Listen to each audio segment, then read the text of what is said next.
I'm Ashley, 34 years old, and last year I heard the words no one wants to hear: you have breast cancer. As a single mother to my precious 8-year-old Lily, the world stopped spinning. My first instinct was to call my parents despite our strained relationship. Their response? "We're busy with Madison's wedding preparations. Can this wait?" That moment crystallized a lifetime of emotional abandonment, right when I needed them most. Before I continue with my story, let me know where you're watching from. If you've ever felt abandoned by those who should love you most, please subscribe to join our community of survivors and supporters. Growing up in a pristine suburban home in Connecticut, I learned early that appearances mattered more than feelings in the Bennett household. My parents, Catherine and Richard, were respected pillars of our community. Dad, a corporate attorney, Mom, the perfect hostess who chaired every committee at the country club. From the outside, we looked like the ideal American family. Inside our home was a different story. My childhood memories aren't filled with warm hugs or bedtime stories. Instead, I remember the constant pressure to achieve, to make the family look good. Stand up straight, Ashley. Your grades reflect on this family. Why can't you be more like Madison?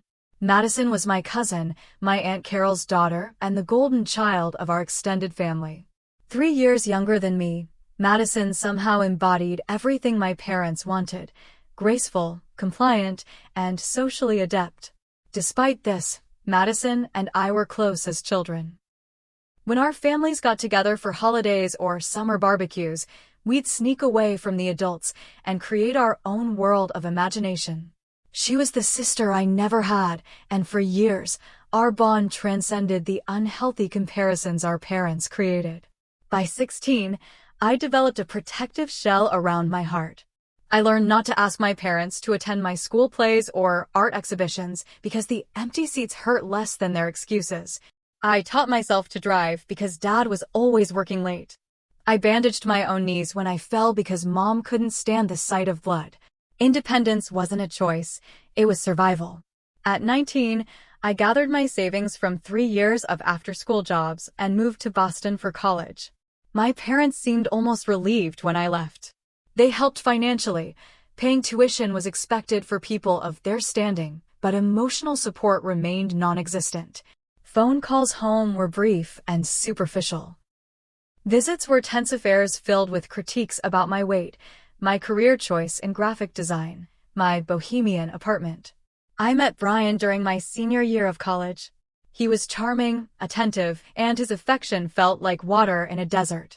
We married when I was 24, and for the first time, I believed I had found my real family.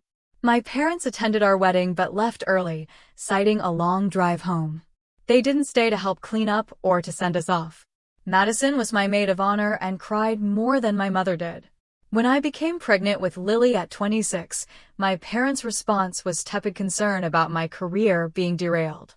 They visited exactly once after her birth, stayed at a hotel despite our guest room, and held their granddaughter like she was made of glass before returning home after just 2 days. Meanwhile, my marriage was crumbling. Brian had started staying late at work, taking weekend business trips, and growing distant. When Lily was 3, I found text messages from his coworker on his phone. The divorce was quick but painful. Brian moved to Seattle for work and sees Lily twice a year at most. His child support checks arrive on time, but they barely cover daycare costs. I rebuilt my life as a single mother in Boston, working remotely as a graphic designer for a marketing firm while raising Lily. We created our own little world of pancake sundaes, playground adventures, and bedtime stories. I maintained minimal contact with my parents, sending obligatory birthday cards and occasional photos of Lily. Our phone calls remained surface level, with my parents asking perfunctory questions about their granddaughter, but never really listening to the answers. Our last family gathering before my diagnosis was Thanksgiving at my parents' house. Madison had just gotten engaged to Tyler, a surgeon from a good family, as my mother kept emphasizing. The entire day revolved around wedding plans, with my parents fawning over Madison's princess-cut diamond and Tyler's impressive credentials. Lily and I were essentially background decorations, only acknowledged when my mother wanted to show off her darling granddaughter to her friends who stopped by for drinks. On the drive home, Lily asked innocently, "Mommy, why doesn't Grandma hug us like she hugs Cousin Madison?" I had no answer that wouldn't break her heart, so I simply said, "Everyone shows love differently, sweetie." But inside, the familiar ache of being the family afterthought burned fresh. I tried to maintain some connection with my parents despite the disappointments, not for myself anymore, but for Lily. I wanted her to have grandparents, even imperfect ones. I sent school pictures, artwork Lily made, and updates about her activities. The responses were always the same: brief acknowledgments and redirections to news about Madison's life achievements or my parents' social calendar. Little did I know that this lifelong pattern of emotional neglect would soon be tested in ways I never imagined. January in Boston brings a particular kind of cold that seeps into your bones. On a frigid Tuesday morning, I dropped Lily at school and headed to my annual physical, that routine appointment I almost canceled because deadlines were piling up at work. My doctor, Dr. Miller, had been treating me for years and always maintained a casual, friendly demeanor during our appointments. That day was different. "There's a small lump here," she said, her fingers pressing gently against my left breast. "It's probably nothing, but we should get a mammogram to be sure." Her voice remained steady, professional, but I caught the slight shift in her eyes. Within 48 hours, I was having a mammogram, then an ultrasound, then a biopsy. The radiologist's face gave away the results before the official call came. 5 days after my routine physical, I sat alone in Dr. Miller's office as she explained my diagnosis: stage 2 invasive ductal carcinoma. Breast cancer. "We caught it relatively early," she said, arranging papers on her desk. "The prognosis is good with immediate treatment. You'll need surgery followed by chemotherapy, possibly radiation." I nodded mechanically, asking appropriate questions about treatment plans and survival rates while a strange buzzing filled my ears. I was 34 years old with an 8-year-old daughter who needed me. Cancer wasn't supposed to be part of our story. After leaving the doctor's office, I sat in my car in the parking garage for nearly an hour, gripping the steering wheel until my knuckles turned white. I didn't cry. I couldn't. There was too much to process, too much to plan. Lily needed dinner. Work deadlines loomed. Bills had to be paid. And somewhere in that mental chaos was the terrifying question: what if I die? That evening, after serving Lily her favorite mac and cheese, I sat her down for a conversation no parent ever wants to have. "Sweetie, Mommy needs to tell you something important," I began, working hard to keep my voice steady. "I went to the doctor today, and they found out I'm sick. It's called cancer, and I'll need special medicine to make it go away." Lily's blue eyes widened. "Like when I had strep throat and needed the pink medicine? Kind of, but my medicine is stronger and might make me feel tired or sick sometimes. I might lose my hair for a while too." She considered this seriously, then reached out to touch my hair. "It'll grow back, right? Like when you cut it short last summer." "Yes, baby, it will grow back," I promised, fighting back tears. "Then I'll help you, Mommy," she declared with the beautiful certainty only children possess. "I can make you soup and read you stories when you feel bad, just like you do for me." That night, after Lily fell asleep, I finally let myself cry, quiet, heaving sobs that shook my entire body. I needed to call my parents. Despite everything, some childish part of me still craved their comfort, still hoped that a crisis of this magnitude might awaken some dormant parental instinct in them. The next morning, I dropped Lily at school and sat in my car to make the call. My mother answered on the 4th ring. "Ashley? This is unexpected. Is everything all right?" I took a deep breath. "Mom, I need to tell you and Dad something important. I've been diagnosed with breast cancer." There was a pause, then, "Oh dear. That's concerning. But you've always been healthy. I'm sure it's not serious."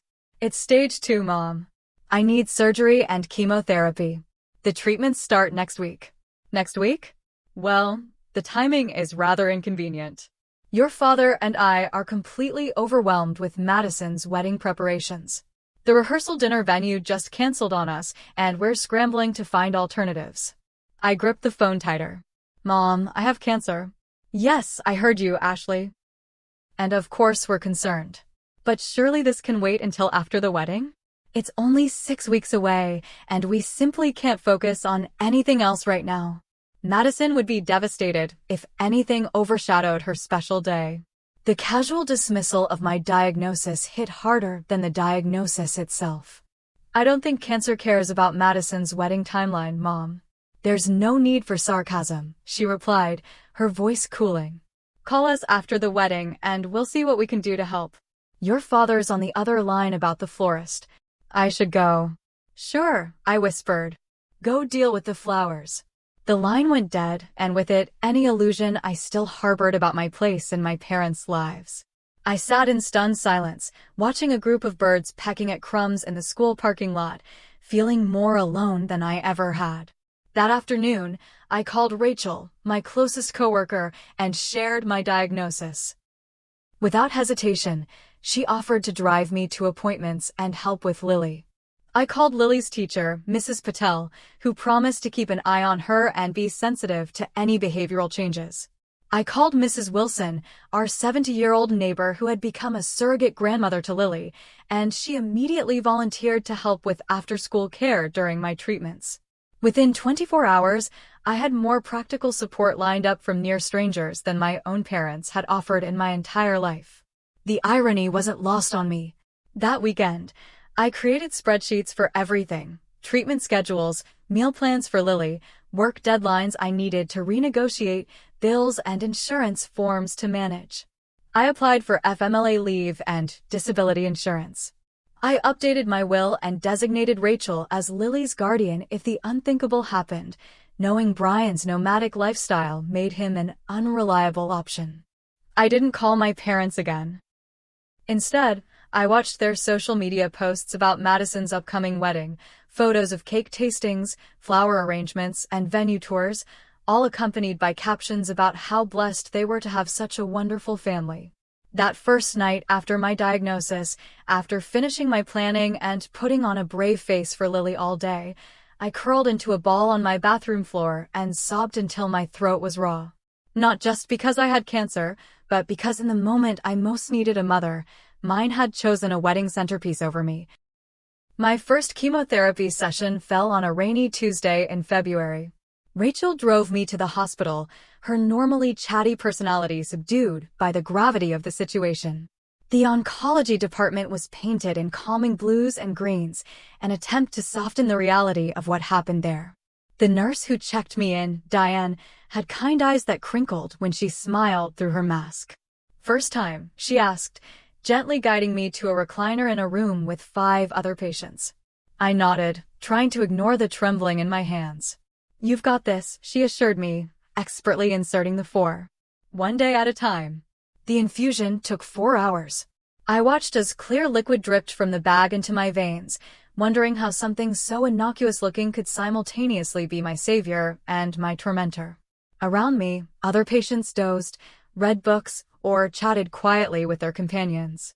An elderly woman knitted a scarf while her husband read the newspaper beside her. A middle-aged man worked on his laptop while his sister scrolled through her phone. Everyone had someone. Except me. Diane checked on me regularly, bringing ginger ale for nausea and warm blankets when I started shivering. By the time Rachel picked me up, I was exhausted but relieved to have the first treatment behind me. It wasn't so bad, I lied when she asked, not wanting her to worry.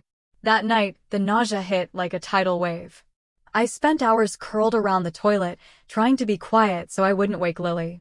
By morning, I was weak and shaky but forced myself to get up, make Lily breakfast, and see her off to school with Mrs. Wilson, who had come to help. "You look terrible," dear Mrs. Wilson said bluntly. "Go back to bed. I'll handle the school run and bring Lily back this afternoon." I was too sick to argue. By my 3rd chemo session, I had fallen into a rhythm. Treatment days were followed by 2 days of misery, then a gradual improvement until the next round. Rachel, Mrs. Wilson, and a rotation of colleagues and acquaintances who had become friends through this ordeal ensured Lily was cared for and that meals appeared in our refrigerator. The physical changes came swiftly and mercilessly. 2 weeks after my first treatment, I was brushing my hair when entire clumps came out in my hand. Rather than watch it fall out gradually, I asked Rachel to shave my head. We made it a party for Lily's sake, with ice cream and silly wigs Rachel had ordered online. "You look like an alien, Mommy," Lily giggled as I modeled a purple mohawk wig. "Well, I come in peace," I replied, pulling her into a hug. Later that night, alone in my bathroom, I stared at my reflection, bald, eyebrowless, with dark circles under my eyes, and hardly recognized myself. I wondered if my parents would even know me if they saw me now. Working through treatment was its own special hell. My company allowed me to work remotely and reduce my hours, but the lost income strained our already tight budget. Even with insurance, the medical bills mounted alarmingly. Each time I opened another statement, the cold reality of facing cancer as a single parent with no family support became clearer. Some days, the unfairness of it all overwhelmed me. Why me? Why now? Why alone? On those days, I allowed myself 1 hour of self-pity, usually during my lunch break when Lily was at school. I'd cry, scream into a pillow, or write furious journal entries about my parents' abandonment. Then I'd wash my face, reapply the eyebrows I'd learned to draw on, and return to being supermom and diligent employee. Through social media, I watched as Madison's wedding approached. My parents posted pictures of dress fittings, tastings, and showers. In each photo, they beamed with pride, looking happier than I'd ever seen them. Not once did they call to check on me. On Madison's wedding day, Lily brought me my phone, asking if Grandma had sent pictures. I showed her the Facebook posts, carefully hiding the pain their silence caused. Madison looked beautiful in her gown, and I felt a pang of genuine happiness for my cousin despite everything. I sent a congratulatory text that received a brief "thanks. So happy" in response. Nothing from my parents. The lowest point came during my 4th round of chemo. My white blood cell count had dropped dangerously low, and a simple cold Lily brought home from school sent me to the emergency room with a 103-degree fever. Sepsis was a real risk for immunocompromised patients like me. "Is there someone we should call?" the ER doctor asked as they admitted me. I gave them Rachel's number along with Mrs. Wilson's as a backup for Lily. The doctor frowned, clearly expecting me to list a spouse or parent. "No family," he pressed. "None available," I replied, too exhausted to explain. I spent 3 terrifying nights in the hospital, separated from Lily, wondering if this infection would be what killed me instead of the cancer. The nurses were angels, bringing me extra blankets and sitting with me when the fear became overwhelming. One night nurse named Gloria held my hand as I sobbed about my parents. "Family isn't always blood," she told me, her Caribbean accent rich and comforting. "Family is who shows up. And honey, you've got people showing up for you."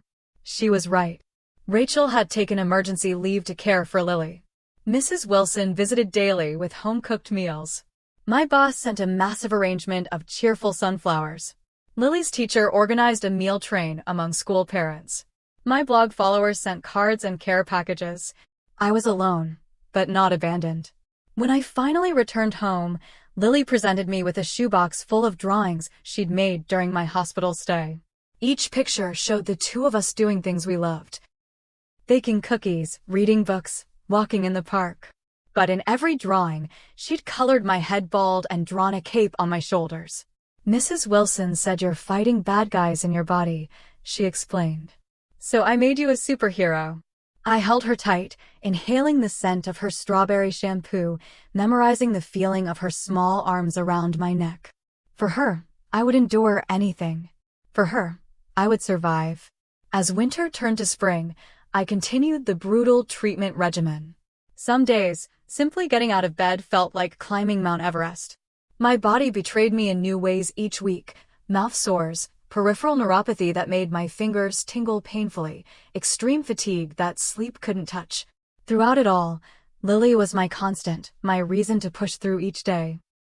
She adapted to our new normal with remarkable resilience, learning to be quiet when I needed rest, helping with simple chores, and proudly explaining to her friends that her mom was kicking cancers, but on medicine days, as Lily called them, she would carefully prepare a backpack with items she thought would comfort me during treatment: her favorite stuffed bear, drawings, a small blanket, and picture books she could read to me if I got bored.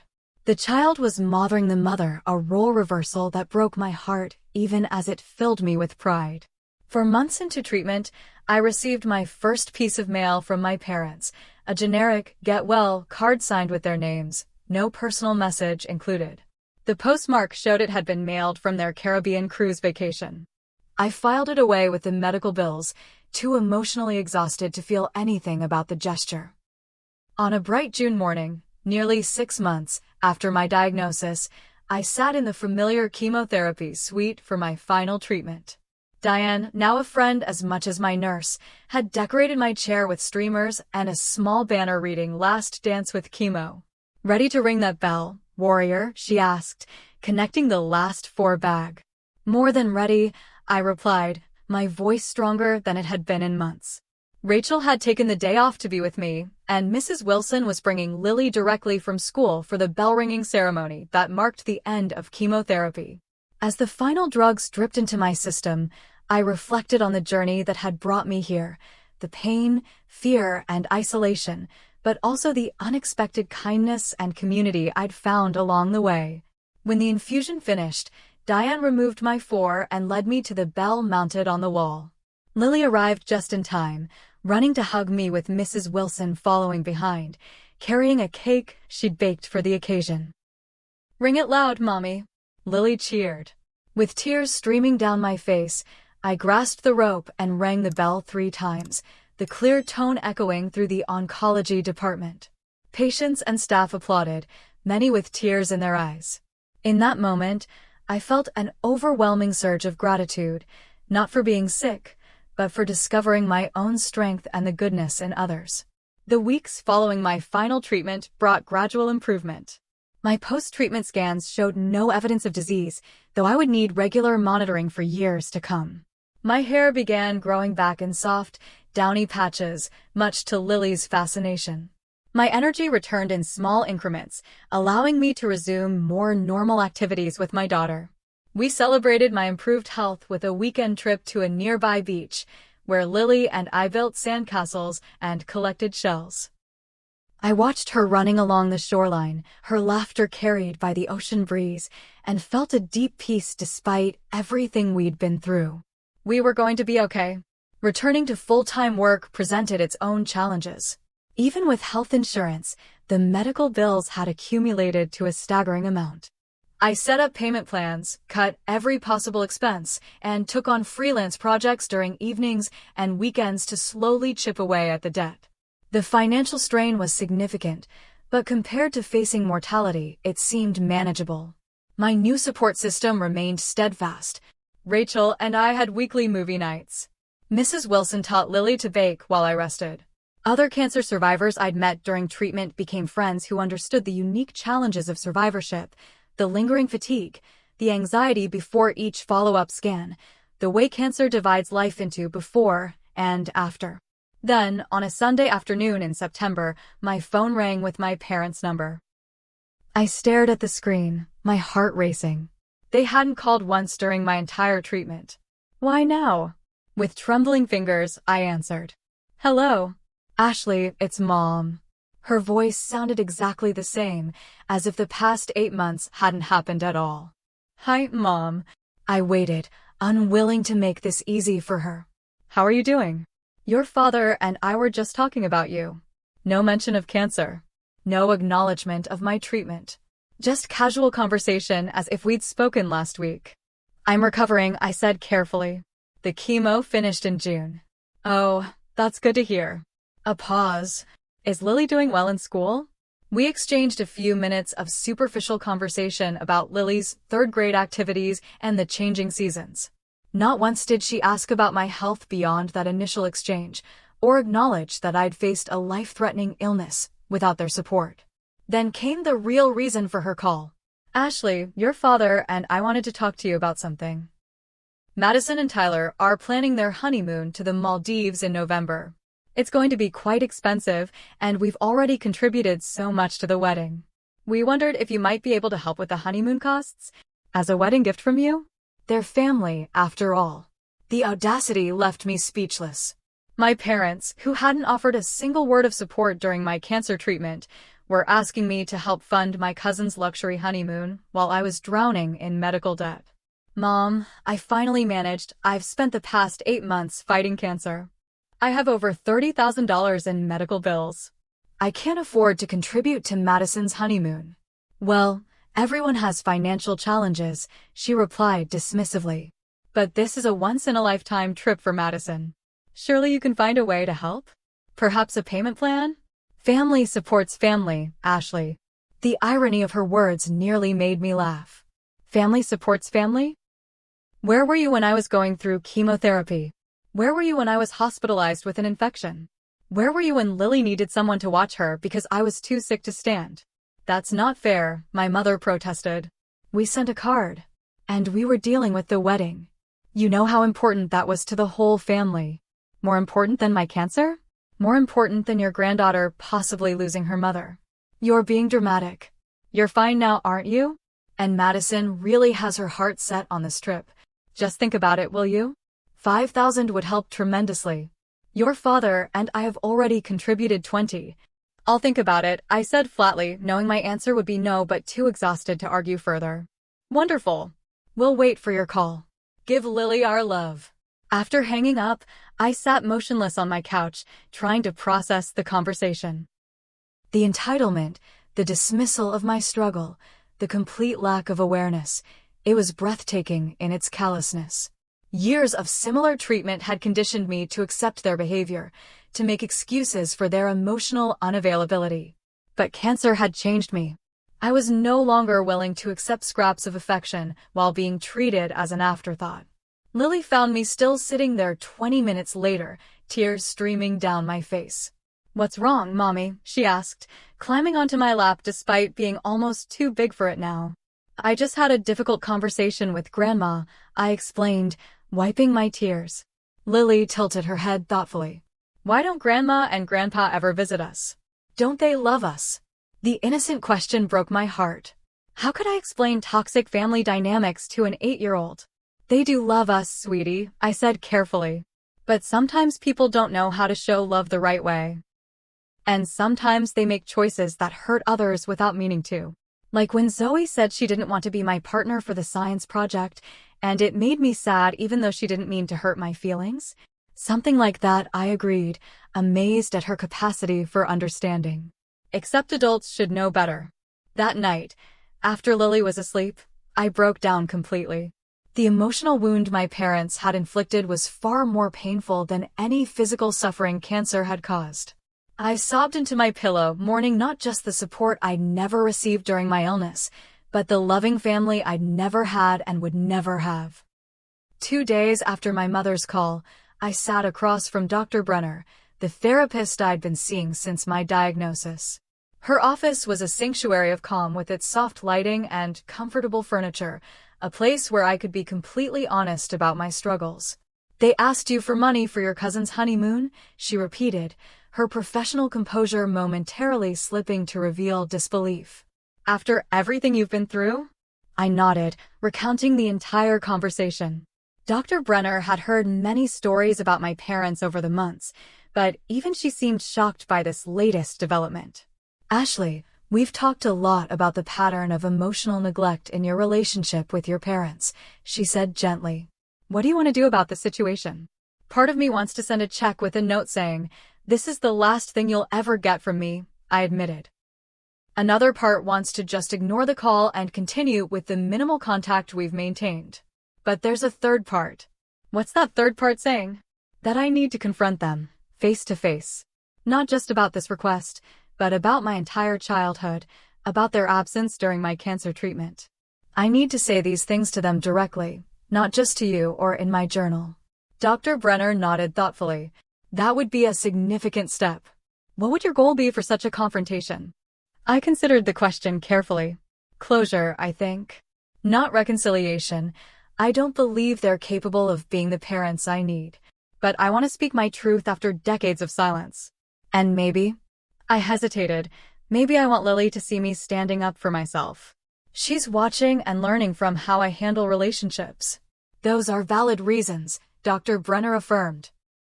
If you decide to do this, we should discuss how to approach it in a way that protects your emotional well-being. Over the next 2 sessions, we developed a plan. I would visit my parents unannounced, bringing Lily with me. While I didn't intend to use my daughter as a shield, her presence would likely moderate my parents' reactions and remind me to maintain my composure. I would speak honestly but calmly about my experiences, focusing on specific behaviors rather than character attacks.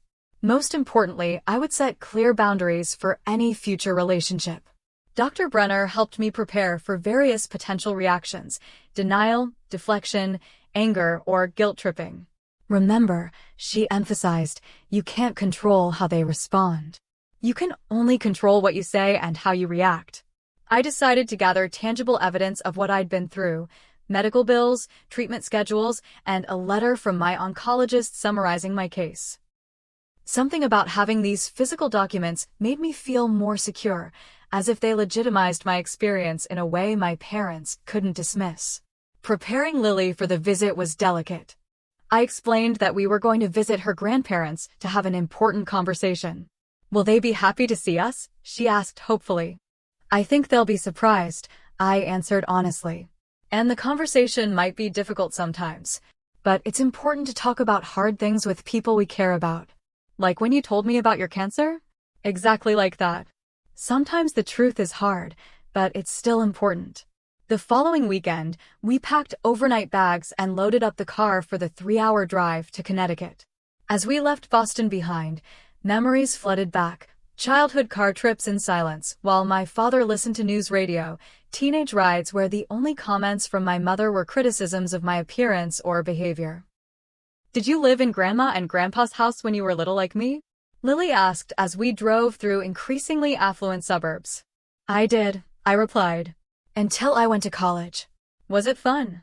I glanced at her in the rearview mirror, her innocent curiosity piercing my heart. "Some parts were fun," I said carefully. "I had a nice bedroom and a backyard with a swing set. Like our apartment, but bigger?" "Much bigger," I confirmed. "But you know, Lily, a house is just a building. What makes a home special is the love inside it. And our apartment has more love than any mansion could hold." She seemed satisfied with that answer and returned to the tablet game she'd been playing. As we neared my parents' neighborhood, anxiety tightened my chest. Was I making a mistake? Would this confrontation heal anything, or just create more pain? I almost turned around 3 times, but the memory of my mother's dismissive tone when asking for Madison's honeymoon money strengthened my resolve. We pulled into my parents' driveway at just past noon. Their house looked exactly as it always had, perfectly maintained colonial with manicured landscaping, not a blade of grass out of place. A monument to appearances. "It's so big," Lily exclaimed, unbuckling her seatbelt eagerly. "Remember what we talked about?" I reminded her gently. "This might be a serious conversation." She nodded solemnly. "I'll be good, Mommy." Taking a deep breath, I rang the doorbell, Lily's hand clasped firmly in mine. After a moment, the door swung open to reveal my mother, her surprise evident as she registered our presence. "Ashley? Lily? What are you doing here?" She was dressed impeccably as always, pearl earrings catching the sunlight. "We came to visit," I said simply. "May we come in?" Of course," she stammered, stepping back. "Richard. Ashley and Lily are here," she called toward the back of the house. We entered the familiar foyer with its gleaming hardwood and tasteful artwork. Nothing had changed since my last visit, except now there were several framed photos from Madison's wedding prominently displayed on the entryway table. My father appeared from his study, reading glasses perched on his nose, looking startled by our unexpected arrival. "This is a surprise," he said, awkwardly patting Lily's head instead of hugging her. We moved to the living room, where Lily immediately gravitated toward the grand piano that had been purely decorative throughout my childhood. No one in our family played. "Can I touch it?" she asked, looking at my mother. Carefully, my mother cautioned. "It's very expensive." An uncomfortable silence fell as we settled on the formal couches no one ever really sat on. My parents exchanged confused glances, clearly wondering about the purpose of our surprise visit. "We were just about to have lunch," my mother finally said. I can set 2 more places. That would be nice, I replied, not yet ready to dive into the real reason for our visit. Over a tense lunch of cold sandwiches and fruit, my parents directed most of their questions to Lily, asking about school and her hobbies while carefully avoiding any mention of my health or treatment. I let them lead the conversation, observing how they interacted with my daughter, polite but distant, like talking to a neighbor's child rather than their only grandchild. After lunch, while Lily was occupied looking at a butterfly that had landed on the window, my mother brought up Madison's honeymoon again. Have you had a chance to think about what we discussed? She asked in a lowered voice. Madison and Tyler are finalizing their bookings this week. Before I could respond, the doorbell rang. My father went to answer it, returning moments later with Madison and her new husband in tow. Look who stopped by, he announced, more animation in his voice than he'd shown since our arrival. Madison froze when she saw me, her expression shifting from surprise to shock as she took in my appearance. Though my hair had started growing back, it was still very short and my weight loss was evident. Ashley, she gasped. I didn't know you were visiting. It was a spontaneous decision, I explained, rising to hug her. Despite everything, I was genuinely happy to see my cousin. You look. She trailed off, clearly struggling with what to say about my changed appearance. Like I've been through cancer treatment? I supplied gently. It's okay, you can acknowledge it. Madison's eyes filled with tears. I'm so sorry. I didn't know it was this serious. When Aunt Catherine mentioned you were having some health problems, I had no idea. Her words confirmed what I'd suspected. My parents had downplayed my illness to the extended family, perhaps to avoid shifting attention from Madison's wedding. Tyler, whom I was meeting for the first time, shook my hand warmly. Madison's told me a lot about you. I'm sorry to hear about your health challenges. The 6 of us settled in the living room, the atmosphere growing increasingly tense as Madison continued to ask questions about my treatment and recovery, questions my parents should have been asking months ago. Did you have surgery? Madison asked. Yes, lumpectomy followed by 6 months of chemotherapy and radiation, I answered. 6 months? Madison looked shocked. That's your entire wedding planning period. You were going through chemo when we got married. I nodded, aware of my parents shifting uncomfortably on their couch. Why didn't you tell me? Madison directed this question to my mother. You said Ashley couldn't make it to the wedding because of work commitments. My mother's cheeks flushed. We didn't want to worry you during your special time. And Ashley assured us she was managing fine. That's not true, I said quietly but firmly. I never said that because you never asked. When I called to tell you about my diagnosis, you said you were too busy with wedding preparations to talk about it. Madison looked horrified. You knew she had cancer during the wedding? An uncomfortable silence descended on the room. My parents exchanged nervous glances, clearly unprepared for their carefully constructed narrative to unravel so publicly. It wasn't like that, my father finally said, straightening his posture defensively. Ashley caught us at a very busy time. We sent a card. 3 months after my diagnosis, I added. Postmarked from your cruise. Madison looked increasingly distressed. I don't understand. Ashley, your family.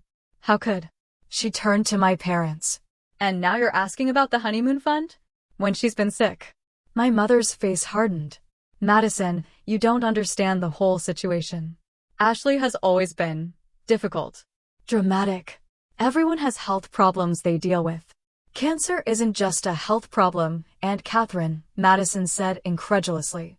My father interjected, financial difficulties are part of life too. Ashley chose a career in graphic design instead of something more stable. These medical bills she's complaining about are the result of her choices. Their dismissiveness ignited a familiar pain, but this time, instead of shrinking from it, I felt a surge of clarity and purpose. This was exactly why I had come, to finally address decades of emotional neglect head-on. Before I could speak, Lily, who had been quietly drawing in a corner, approached my parents with her backpack.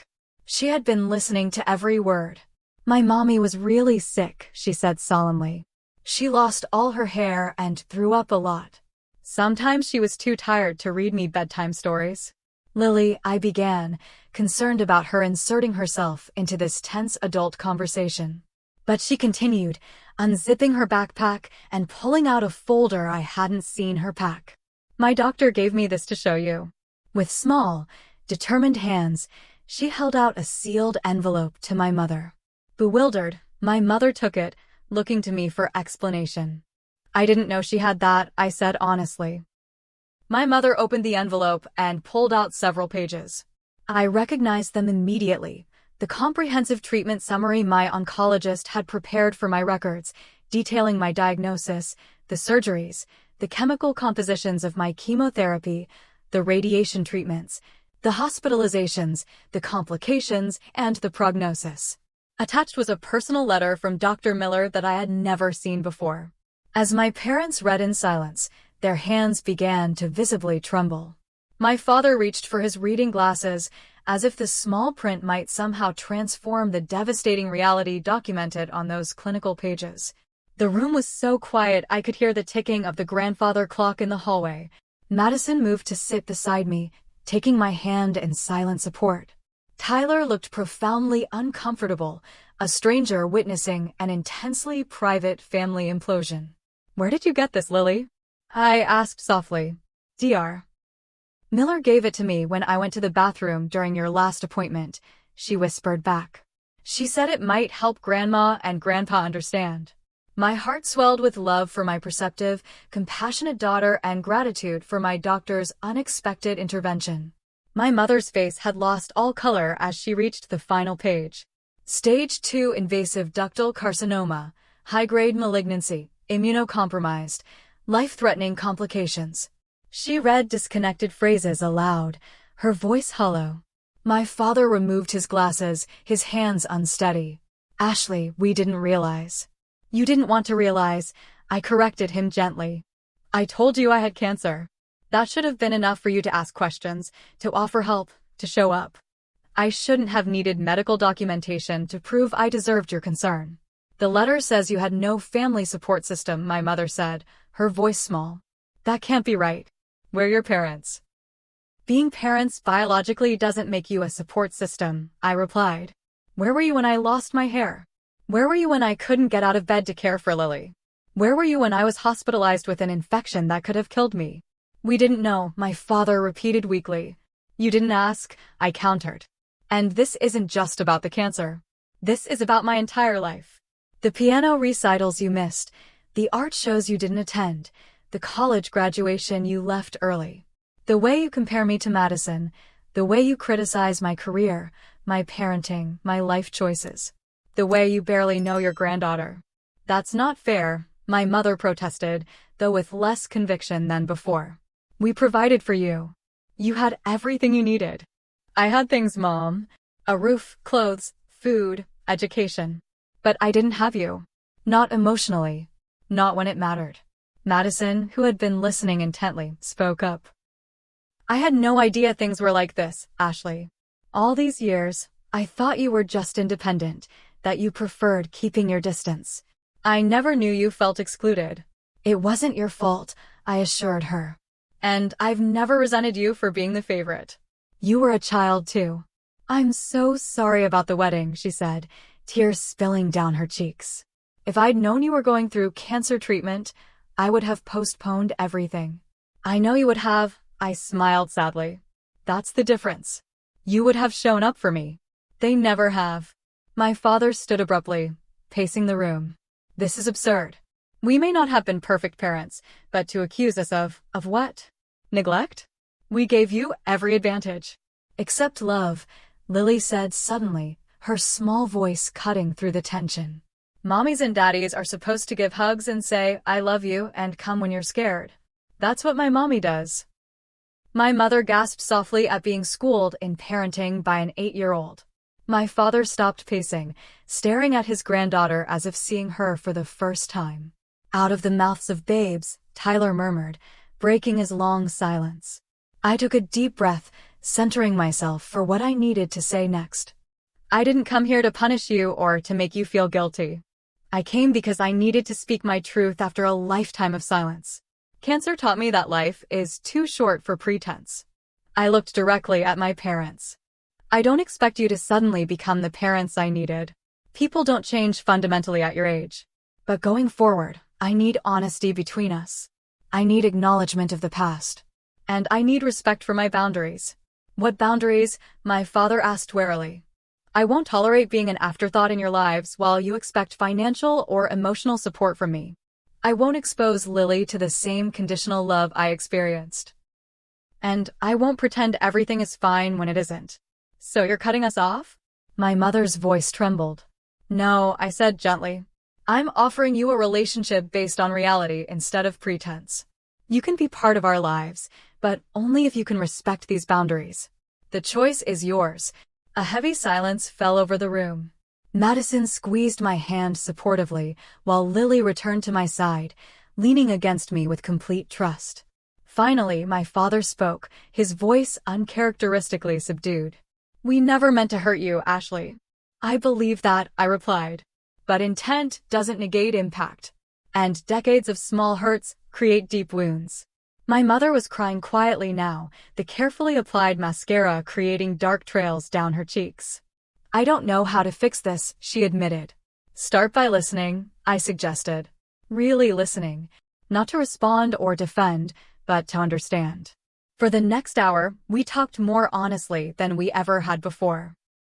I shared specific memories of feeling abandoned or unseen, while my parents alternated between defensive justifications and moments of genuine remorse.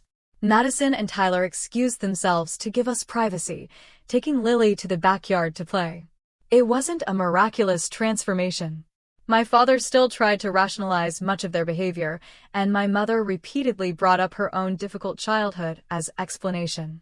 But for perhaps the first time, they were truly hearing me, forced to confront the reality of our relationship by the medical evidence they couldn't dismiss and the innocent observations of their granddaughter they couldn't deny.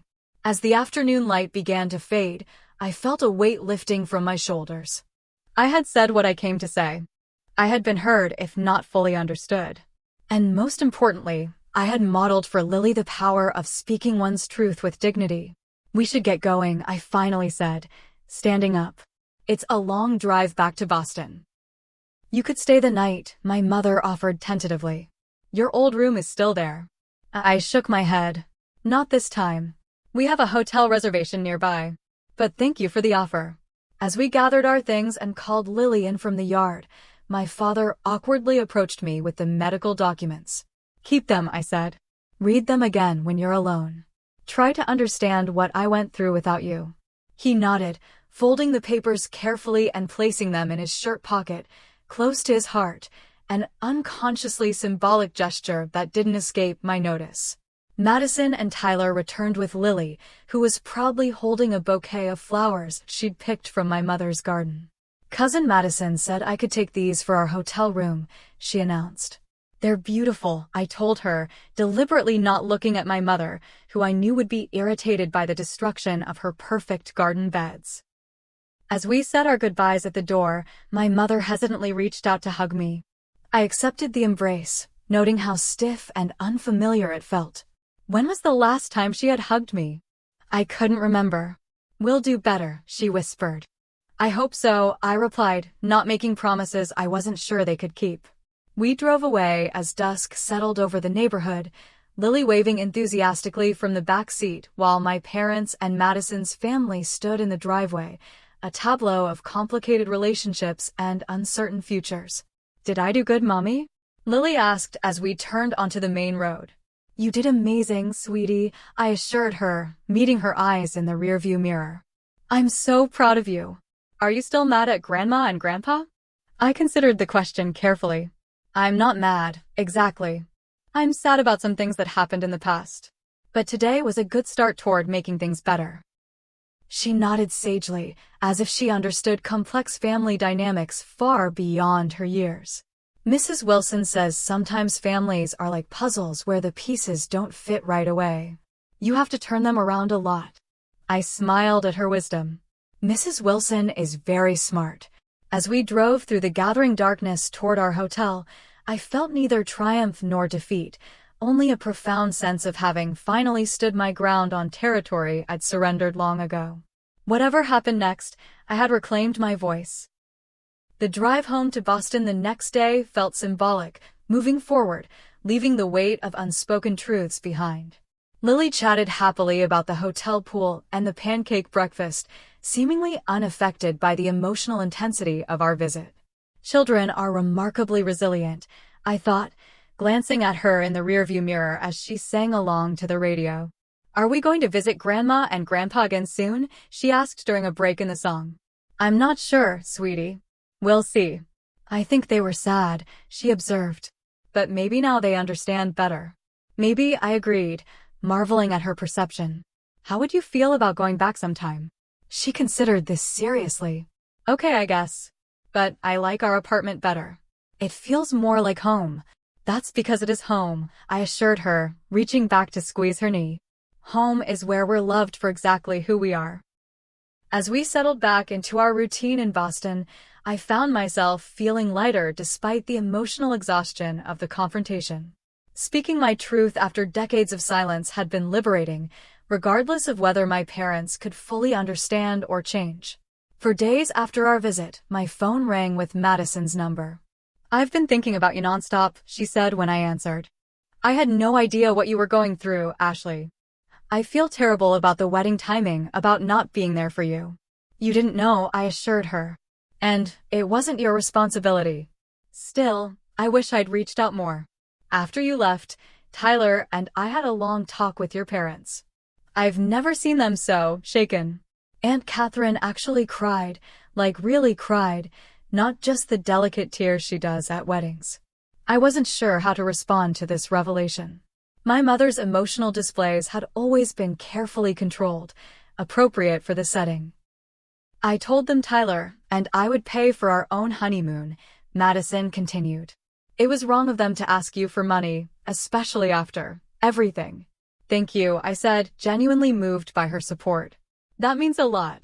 I'd like to visit you and Lily sometime, if that's okay. Get to know my cousin again.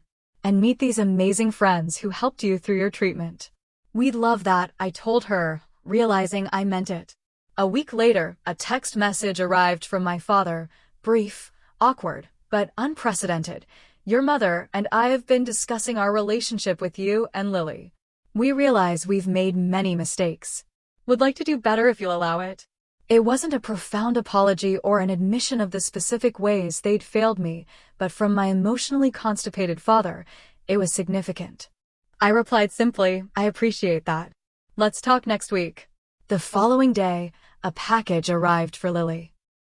A beautiful illustrated book about a girl whose mother is fighting cancer, with a note from my mother saying she'd been researching children's literature about serious illness. It was perhaps the most thoughtful gift she'd ever sent. These small gestures didn't erase the past or magically transform our relationship, but they suggested a willingness to try that I hadn't seen before. I approached this potential shift with cautious optimism, protective of both my heart and Lily's. 1 month after our confrontation, I attended my 1-year cancer-free checkup. Dr. Miller confirmed that all my scans remained clear, though I would need regular monitoring for years to come. "You've been through hell and back," she observed, reviewing my file. "How are things with your family since our little intervention?" I smiled, remembering Lily's delivery of the medical documents. "Better. Not perfect, but better." "Thank you for that, by the way. I never asked Lily to bring those papers." "Sometimes children are our best advocates," Dr. Miller replied. "And sometimes adults need medical documentation to believe what should be obvious from looking at someone they love." As summer turned to fall, our life settled into a new normal. My hair grew back in soft curls, different from my pre-cancer straight locks. My energy returned enough to enjoy long walks with Lily and occasional bike rides through the park. I continued therapy with Dr. Brenner, working through the complex emotions of survivorship and family reconciliation. We created new traditions with our chosen family, Sunday dinners with Rachel and her boyfriend, baking lessons with Mrs. Wilson, monthly meetups with other cancer survivors I'd befriended during treatment. These people had seen me at my worst and loved me anyway, a stark contrast to my parents, who had only ever seemed comfortable with a perfect facade. In October, Lily's school held a special presentation where students spoke about their heroes.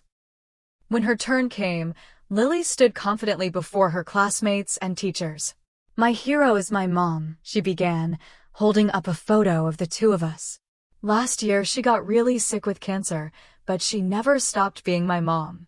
Even when she was throwing up from her medicine or too tired to walk, she still read me stories and helped me with homework. She taught me that being brave doesn't mean you're not scared. It means you do what's right even when you are scared." Mrs. Wilson, who had come to watch the presentation, squeezed my hand as tears streamed down my face. This beautiful, resilient child was my greatest achievement, my reason for fighting through the darkest days. 2 weeks before Thanksgiving, my parents called to invite us for the holiday. I hesitated, remembering the previous year's gathering where Madison's engagement had overshadowed everything else. "We understand if you have other plans," my mother said, surprising me with her lack of pressure. "But we'd very much like to see you and Lily." After discussing it with Dr. Brenner and more importantly with Lily, I agreed to a shortened visit, just Thanksgiving Day itself, not the extended weekend they'd proposed. Setting boundaries felt healthy, not rebellious or ungrateful as it once would have. The Thanksgiving visit was awkward but not disastrous. My parents made visible efforts. My mother had prepared Lily's favorite dessert. My father took her to the park instead of retreating to his study. They asked careful questions about my recovery and listened to the answers without minimizing or changing the subject. It wasn't the warm, effortless family gathering of movies, but it was progress. As winter approached, bringing the anniversary of my diagnosis, I found myself reflecting on the profound changes of the past year. Cancer had nearly killed me, but it had also forced me to confront the unhealthy patterns I'd accepted my entire life. It had revealed both the emptiness of certain family ties and the depth of friendships I'd undervalued. "Do you regret the confrontation?" Dr. Brenner asked during our December session. "Not at all," I replied without hesitation. "I regret not doing it sooner. All those years of swallowing my feelings, making excuses for their behavior, pretending everything was fine, what did that accomplish?